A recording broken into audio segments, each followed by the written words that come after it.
പല ആളുകളും പറയുന്നതാണല്ല, ജോലിയുണ്ട്, ഇപ്പോൾ നല്ല ജോലിയാണ്, അത് എന്നും നിലനിൽക്കാൻ വേണ്ടി ഉസ്താദ് ദ്വാരക്കണം എന്നൊക്കെ അവസാനം പറയുന്നുണ്ടല്ലോ.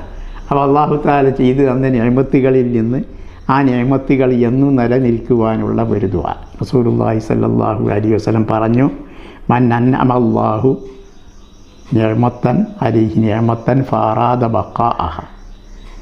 അല്ലാഹു തആല ഒരാൾക്ക് ഏതെങ്കിലും ഒരു അനുഗ്രഹം ചെയ്തു കൊടുത്തു, അത് എന്നും നിലനിൽക്കാൻ അവൻ ഉദ്ദേശിക്കുകയാണെങ്കിൽ ഫൽയുക്സിർ മിൻ ലാ ഹൗല വലാ ഖുവത ഇല്ലാ ബില്ലാ, ലാ ഹൗല വലാ ഖുവത ഇല്ലാ ബില്ലാ എന്ന് അവൻ അധികരിപ്പിക്കേണ്ടതാണ് എന്ന് പറഞ്ഞു. അപ്പോൾ ലാ ഹൗല വലാ ഖുവത ഇല്ലാ ബില്ലാ അധികരിപ്പിക്കുകയാണെങ്കിൽ അള്ളാഹു ചെയ്തു തന്ന നിഅമത്ത് എന്നും നിലനിൽക്കുമെന്ന് പറയുന്നു. ലാ ഹൗല വലാ ഖുവത ഇല്ലാ ബില്ലാ ചെല്ലലല്ല, ഫൽയുക്സിർ അവിടെ പറഞ്ഞ് യുക്സിർ എന്നുള്ള പദമാണ് പ്രയോഗിച്ചത്. കൂടുതൽ ലാ ഹൗല വലാ ഖുവത ഇല്ലാ ബില്ലാ ചെല്ലും.